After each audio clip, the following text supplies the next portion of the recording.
Perbarui ilmu Islam kamu bersama Religion di tv1news.com dan TV1 Connect.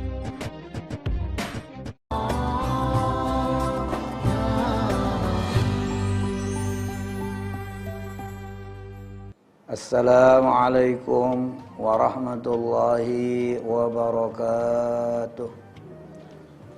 Rabbana ya Rabbana zalamna anfusana wa illam taghfir lana wa tarhamna lanakunanna minal khasirin. Rabbana ya Rabbana zalamna anfusana wa illam taghfir lana wa tarhamna lanakunanna minal khasirin.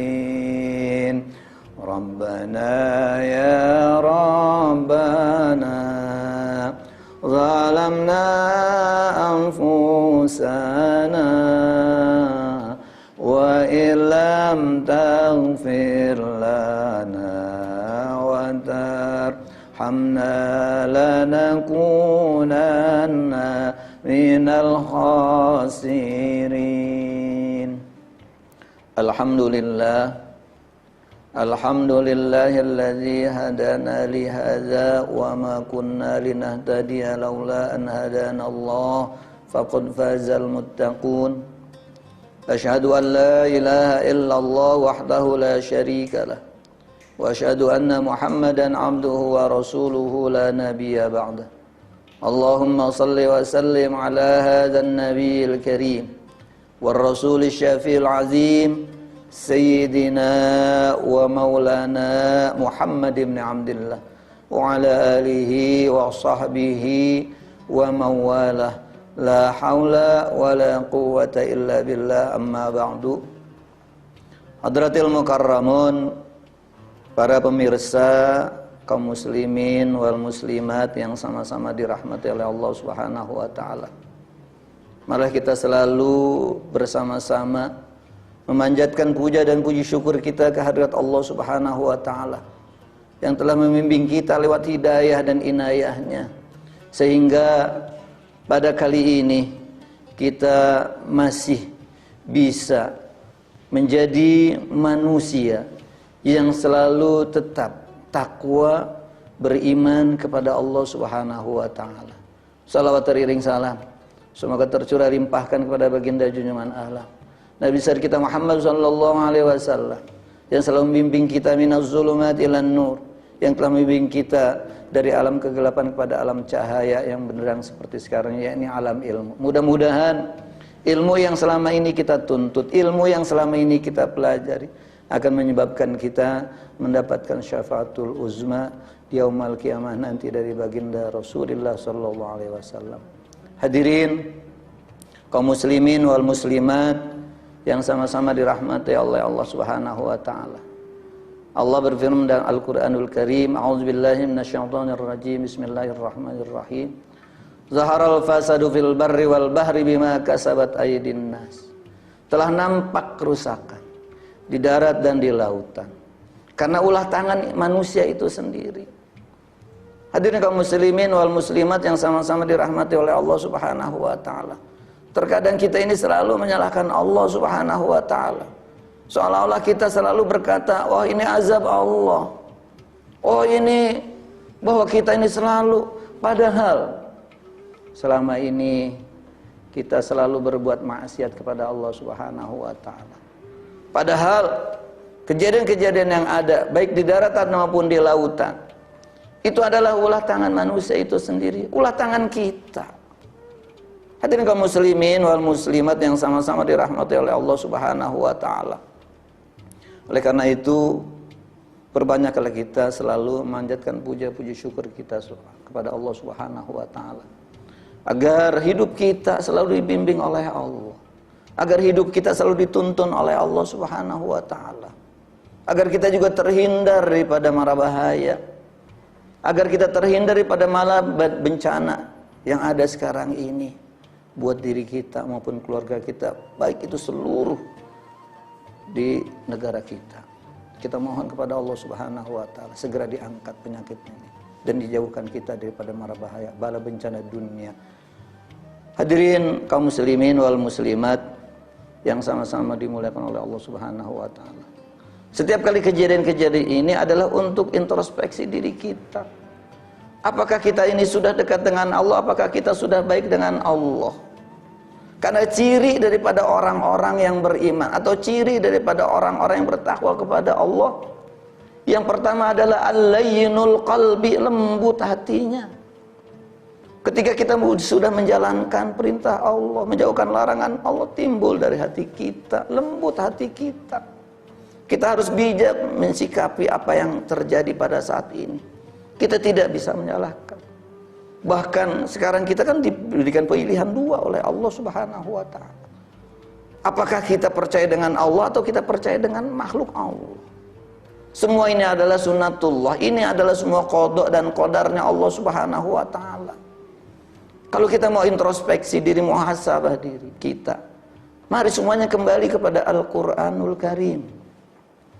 Bahwa Al-Quran itu adalah hudal linnas wa bayyinatin minal huda wal furqan. Bahwa Al-Quran itu adalah petunjuk untuk siapa? Untuk manusia. Dan dia harus mampu membedakan antara kuasa Allah dengan kuasa manusia. Kalau selama ini kita hanya tahu itu adalah kuasa manusia, berarti dia belum mampu melihat qada dan qadarnya Allah Subhanahu wa taala. Kita bisa lihat dalam Al-Quran surat Al-Baqarah. Al-Baqarah itu artinya sapi betina, tetapi isinya alif lam mim dzalikal kitabu la raiba fihi hudal lil muttaqin. Apa hubungannya? Ini adalah sebuah kitab yang tidak ada keraguan-raguan di dalamnya. Apa hubungannya sapi betina dengan kitab? Tetapi Allah perintahkan dzalikal kitab. Ini adalah sebuah kitab. Kitab apa yang zalika itu? Padahal makna zalika itu adalah, konteks dalam bahasa Arabnya adalah itu. Tapi kenapa diartikan dalam Al-Quran ini? Berarti ininya adalah ke diri kita. Zalikal kitab, kitab yang ada di diri kita. Maka dalam surat Al-Isra, Iqra kitabak, bacalah kitabmu. Apa kitab diri kita? Yang bahwa Allah turunkan buat kita adalah kitab yang ada di diri kita. Yang selama ini ayat kauliyah yang selalu kita baca. Maka zalikal kitabul la raiba fi, yang tidak ada keraguan-raguan di dalamnya. Tapi kita ketika kita membaca kalimat bismillahirrahmanirrahim, kita selalu ragu.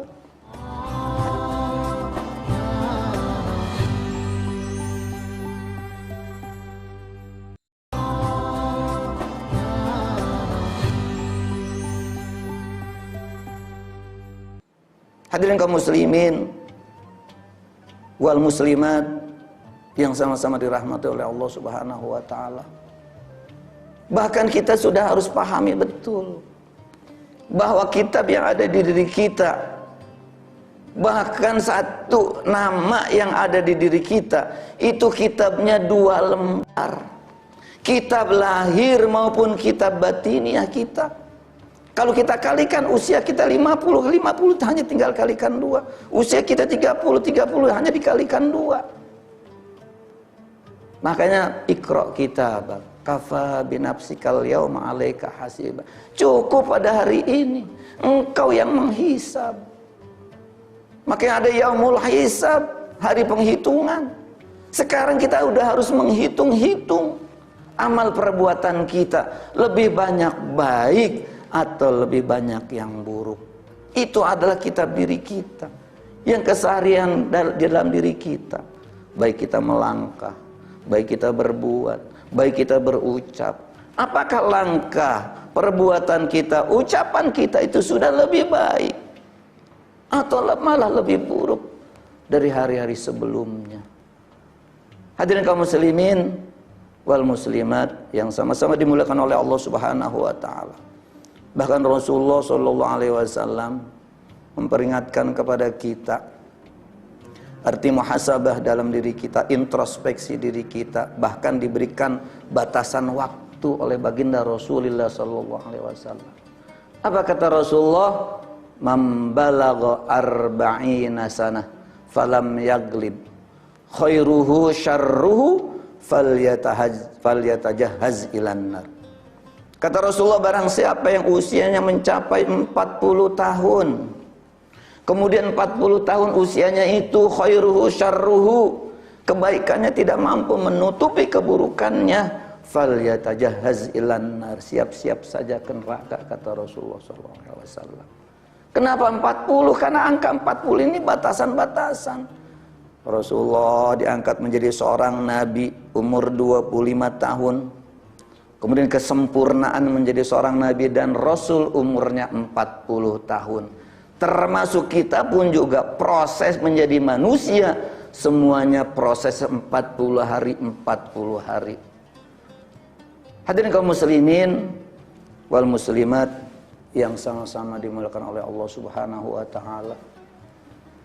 Ketika kita kembali kepada Al-Qur'an, kenapa kita lupa? Kenapa kita tidak kembali kepada Al-Qur'an? Bahkan Allah berfirman dalam Al-Qur'anul Karim surat Ar-Rahman, Ar-Rahman 'allamal Qur'an, khalaqal insan, 'allamahul bayan. Ar-Rahman itu Allah Maha Pengasih, semua dikasih, tidak pernah pilih kasih. Si kaya dikasih, si miskin dikasih. Yang tidak punya diberikan oleh Allah. Yang jelek diberikan, yang ganteng juga diberi oleh Allah. Itulah maha kasihnya Allah Subhanahu wa ta'ala. Agar kenapa? Agar paham bahwa Allah itu maha segala-galanya. Ar-Rahman 'allamal Qur'an. Allah juga yang mengajarkan kita tentang Al-Quran. Yang namanya guru, ustadz, kiai itu wasilah. Pada hakikatnya adalah Allah Subhanahu wa ta'ala yang mengajarkan kita tentang Al-Quran. Bahkan ketika kita turun di alam dunia, bahkan ketika kita diutus oleh Allah di alam dunia, ketika usia kita baru 1 bulan, disitulah surat asbabun nuzulnya adalah surat Al-Alaq.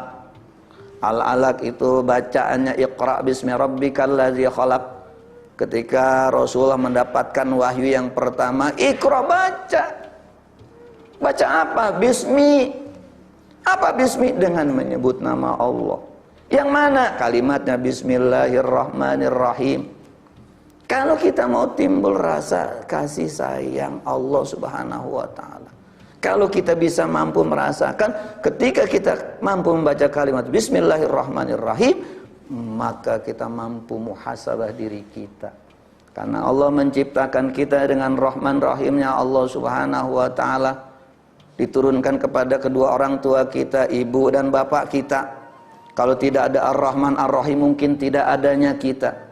Karena ada kasih sayangnya orang tua kita, maka kita lahir ke alam dunia. Itulah surat Al-Alaq. Iqra bismi rabbikal ladzi khalaq. Khalaqal insana min 'alaq. Ketika kita sudah mampu membaca itu, bahwa kita sadar khalaqal insana min 'alaq, bahwa Allah menciptakan kita dari segumpal darah. Hadirin kaum muslimin wal muslimat di mana saja berada, yang sama-sama dirahmati oleh Allah Subhanahu wa taala. Ar-Rahman 'allamal Qur'an, khalaqal insan, 'allamahul bayan. Allah juga yang mengajarkan kita pandai untuk berbicara. Orang tua kita pun juga hanya perantara. Coba kita bisa lihat anak kecil ketika kita ajarkan sholat, nggak perlu kita ajarkan. Ketika kita ruku, dia akan ikut ruku. Ketika dia akan sujud. Kenapa? Karena Allah sudah ajarkan pada saat dia dalam kandungan orang tuanya atau ibunya. Jadi semuanya yang berlaku adalah sunnatullah. Semuanya adalah yang berlaku af'al Allah Subhanahu wa ta'ala. Semua yang pada saat ini yang terjadi adalah af'al Allah Subhanahu wa ta'ala. Ketika kita sudah pahami tentang af'al Allah Subhanahu wa ta'ala, maka kita tidak berani siapa yang kita salahkan. Siapa yang kita salahkan pada saat ini? Ini adalah merupakan sunnatullah. Sudah ketentuan dari Allah Subhanahu wa ta'ala. Maka ketika orang paham tentang Ar-Rahman, 'Allamal Qur'an, Khalaqal Insan, 'Allamahul Bayan, dibungkus oleh Allah 4 ayat ini menjadi kalimat khawqalah. La haula wala quwwata illa billahil aliyyil azim. Jadi 4 ayat ini dibungkus oleh Allah menjadi kalimat la haula, tiada daya upaya. Kalau orang yang semua masih lupa dengan itu, maka dia belum sampai pada kalimat hauqalah. Hadirin kaum muslimin wal muslimat di mana saja berada yang sama-sama dirahmati Allah Subhanahu wa taala. Mudah-mudahan dengan kita mengupas ini kita sadar betul bahwa semuanya gerak Allah, semuanya rahmannya Allah. Semua kita diajarkan untuk berbicara, Allah yang mengajarkan kita untuk berbicara, agar kita sadar betul bahwa kita ini diciptakan oleh Allah Subhanahu wa taala. Lalu bagaimana untuk memahami kalimat ini, ayat ini?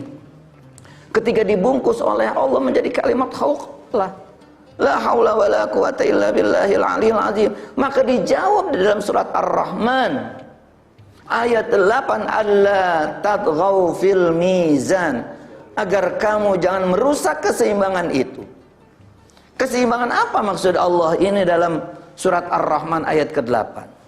Keseimbangan lahir maupun batiniah kita.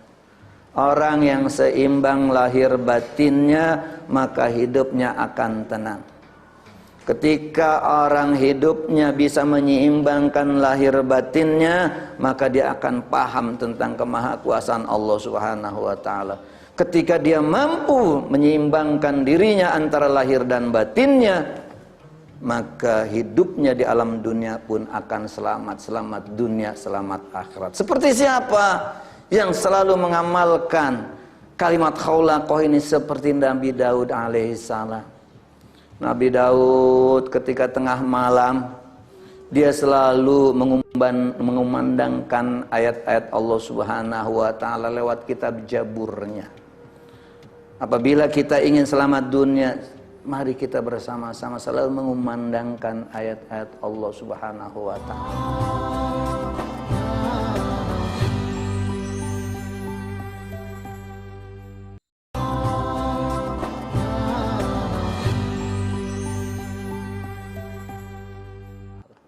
Hadirin kaum muslimin wal muslimat di mana saja berada yang sama-sama dimuliakan oleh Allah Subhanahu wa taala. Ketika ayat ini kita pahami bahwa hidup kita ini akan tenang. Kita tidak ada ketergantungan dengan yang lain, bahkan kita tidak akan ada ketergantungan dengan makhluk. Kalau kita selalu ada ketergantungan dengan makhluk, maka hidup kita ini akan selalu kecewa. Hadirin kaum muslimin wal muslimat yang sama-sama dimuliakan oleh Allah Subhanahu wa taala. Bahkan ada satu cerita Abu Nawas. Apa cerita Abu Nawas? Bahkan Abu Nawas ini adalah hidup di zaman Raja Harun ar-Rasyid. Dia pernah menasehati dirinya, "Hai Abu Nawas, hai Abu Nuwas, jadilah engkau orang yang bermanfaat, baik dan benar." Kata Abu Nuwas, karena banyak orang yang bermanfaat tetapi belum tentu baik dan benar. Kemudian banyak orang yang baik tapi belum tentu dia benar dan bermanfaat. Dan banyak juga orang yang benar tetapi belum tentu baik dan bermanfaat. Sampai-sampai seperti itu, maka beliau menjadi seorang wali. Kemudian juga ada satu cerita sampai saking kepengen dipanggil oleh Raja Harun ar-Rasyid. Kemudian Abu Nawas bercerita, bahkan dia membuat fatwa di lapangan. Apa kata Abu Nawas? Aku tidak suka kebenaran, aku cinta fitnah, kata Abu Nawas. Akhirnya dipanggillah Abu Nawas itu oleh Raja Harun ar-Rasyid. Hei Abu Nawas, kenapa sih kamu membuat fatwa seperti itu? Engkau tidak suka kebenaran. Dengarkan dulu Raja. Karena pada saat itu lingkungan kerajaan itu hidupnya seperti itu. Kematian itu benar atau tidak Raja? Betul. Tapi ada yang suka atau tidak? Tidak. Tuh Abu Nawas. Neraka itu adalah kebenaran. Tetapi apa banyak yang suka? Tidak. Itulah yang aku bicarakan. Aku tidak suka kebenaran, tetapi orang pada saat ini banyak yang tidak suka dengan kematian, banyak yang tidak suka dengan kebenaran. Kenapa? Karena selalu bertentangan dengan hatinya. Bahkan aku cinta dengan fitnah, kata Abu Nawas. Apa maksud kamu cinta dengan fitnah? Di dalam ayatnya kata Abu Nawas, amwalukum wa auladukum fitnah. Harta-harta dan anak-anak itu adalah fitnah. Tanpa sadar kita mengumpulkan harta kekayaan, tetapi tetangga kita berbicara, padahal dia diam di rumah, kok hartanya sampai melimpah ruah. Itu fitnah. Kemudian dia bangga dengan anak-anaknya, alhamdulillah anak saya selesai kuliah, bahkan lulus kedokteran. Dia bangga dengan anak-anak, tetapi tetangga dia mencemooh, baru jadi dokter sudah dibangga-banggakan. Nyari uangnya kemana? Hadirin kaum muslimin wal muslimat yang sama-sama dimuliakan oleh Allah Subhanahu wa taala. Itulah kalimat atau ayat surat Ar-Rahman. Allah menegur kita bahwa semua itu adalah maha kasihnya Allah. Allah yang memberikan kepada kita semua. Bahkan Allah yang mengajarkan kita. Bahkan Allah yang mengajarkan kita untuk pandai berbicara. Bukan kita. Alla tatghaw fil mizan. Apa itu? Agar kita mampu menyeimbangkan lahir dan batiniah kita. Agar lahir kita tidak sombong. Agar lahir kita tidak sombong. Agar batin kita pun juga tidak takabur. Hadirin kaum muslimin wal muslimat yang sama-sama dimuliakan oleh Allah Subhanahu wa taala. Kembali kepada ciri orang-orang yang beriman. Yang pertama tadi al-lainul qalbi, lembut hatinya. Kemudian apa cirinya lagi? Wa kasratul bukai, banyak menangis, banyak mengadu kepada Allah Subhanahu wa taala. Pantas kalau kita hanya mengadu kepada Allah Subhanahu wa taala, bukan dengan tetangga kita, bukan dengan saudara-saudara kita. Kembali kita semuanya kepada Al-Quranul Karim, bahwa Al-Quran itu adalah petunjuk buat kita, bahwa Al-Quran itu adalah hudal linnas wa bayyinatin minal huda wal furqan, agar kita mampu membedakan antara yang baik dengan yang buruk, antara hak dengan yang batil buat kita. Tetapi tidak, ketika kita bertemu itu bukan berarti diri kita lah yang paling benar, tidak. Bagaimana iblis menggoda Adam. Hai Adam, hal adulluka ala syajaratil khuldi wa mulki la yabla. Kata iblis diganggu. Hai Adam, kamu mau nggak aku tunjukkan pohon khuldi, pohon kekekalan. Sekarang kita itu terpengaruh dengan pohon kekekalan. Kita pun juga kena kerayu dengan iblis. Ketika kita banyak uang, ketika kita banyak harta, seolah-olah harta itu mampu membela kita. Seolah-olah ketika uang kita banyak, mampu, nggak akan tercabut usia kita, umur kita, nyawa kita. Itu sombongnya manusia di hadapan Allah Subhanahu wa taala. Kita gampang tergoda. Hal adulluka ala syajaratil khuldi wa mulki la yabla. Seolah-olah ini kita seolah-olah kekal. Seolah-olah kita ini nggak bakal mati. Seolah-olah kita ini nggak menghadap kepada Allah Subhanahu wa taala. Karena kita punya modal harta. Karena kita punya modal apa? Kedudukan, karena kita punya modal jabatan. Tidak. Allah tidak memandang itu, tetapi Allah yang pandang adalah qalbu kita. Hadirin kaum muslimin wal muslimat yang sama-sama dimuliakan oleh Allah Subhanahu wa taala. Apa ciri-ciri orang yang yakin kepada Allah agar kita bisa introspeksi diri, muhasabah diri? Az-zuhdu fid dunya, zuhud terhadap dunia. Wa kam min fakirin harisun. Berapa banyak orang fakir tapi rakus. Banyak ngaku orang fakir, saya ini al-fakir, al-fakir, al-fakir, tapi dia rakus. Banyak kok sekarang. Gitu. Dia manfaatkan anak yatim piatu. Dia manfaatkan tuh yayasan. Pertanyaannya ketika ada ustadz atau guru-guru kita, mohon maaf, dia memelihara anak yatim, pertanyaan, anak yatim yang memberikan makan kepada seorang ustadz atau ustadz memberikan makan kepada seorang anak yatim atau anak-anak yatim. Hadirin kaum muslimin wal muslimat yang sama-sama dimuliakan oleh Allah Subhanahu wa taala. Yang selanjutnya adalah qasrul amal. Tidak banyak melamun. Ibadah itu kita selalu banyak melamun, tetapi di sini tidak banyak melamun. Tetapi kebanyakan kita tulul amal. Lamunan kita itu panjang, berhayal. Ibadah itu berhayal. Yang terakhir adalah wa kasratul haya, banyak malu. Ketika ciri-ciri ini sudah ada di diri kita, berarti kita sudah mulai membenarkan diri kita, mulai kita jalan lurus, yakni jalan ihdinas siratal mustaqim, jalan yang mendapatkan ridha dari Allah Subhanahu wa taala. Hadirin kaum muslimin wal muslimat yang sama-sama dirahmati oleh Allah Subhanahu wa taala. Mudah-mudahan tausiah singkat ini ada manfaatnya buat kita bersama dan dapat kita amalkan dalam kehidupan kita sehari-hari dan akhirnya kita masukkan dalam rumpun hamba-hamba Allah yang soleh. Amin amin ya rabbal alamin. Cukup sekian dari saya. Mohon maaf. Wassalamualaikum warahmatullahi wabarakatuh.